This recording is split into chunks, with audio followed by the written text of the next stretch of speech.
Hello students. Today we will discuss about blood circulation system or double circulation system.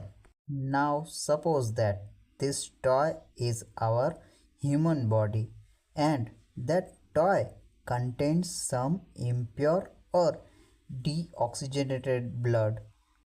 This is our heart and impure or deoxygenated blood flows from body to heart by main vein.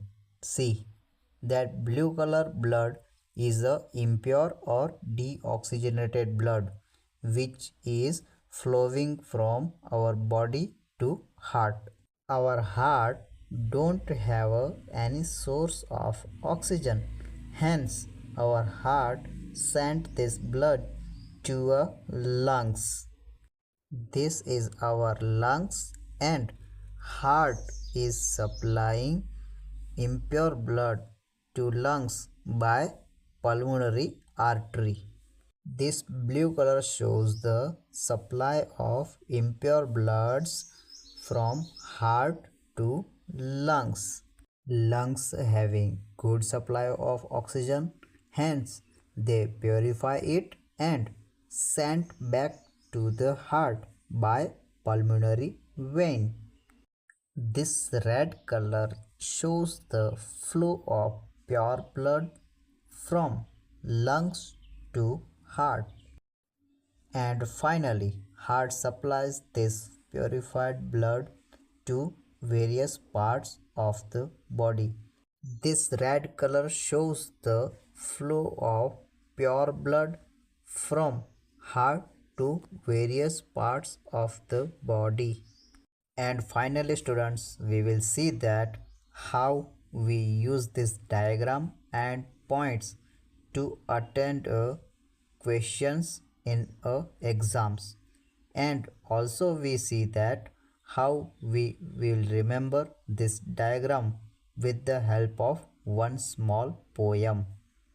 I hope आप लोगों ने animation देख के blood circulation system का concept बहुत अच्छे से समझ लिया होगा। तो चलो अब हम देखते हैं कि ब्लड सर्कुलेशन सिस्टम के रिलेटेड लॉन्ग क्वेश्चंस को एग्ज़ाम में हम कैसे अटेंड करेंगे। तो सबसे पहले जब भी एग्ज़ाम में क्वेश्चन अटेंड करने जाओ तो ऊपर एक हेडिंग लगाना ब्लड सर्कुलेशन सिस्टम, ताकि एग्जामिनर को पता चले कि आपने कौन से टॉपिक में से क्वेश्चन लिखा हुआ है या फिर कौन सा क्वेश्चन अटेंड किया हुआ है।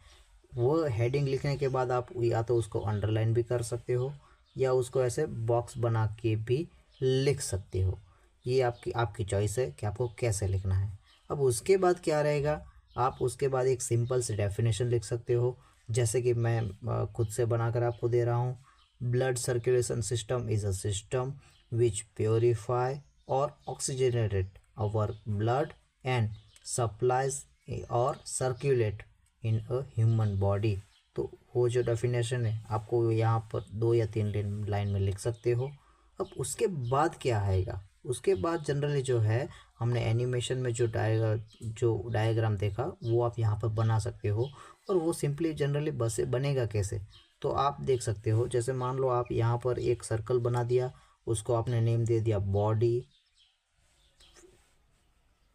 फिर एक यहाँ पर सर्कल बना दिया, उसको आपने हार्ट नाम दे दिया, फिर उसके बाद एक और सर्कल बना दिया जिसको आपने जो है लंग्स नाम दे दिया।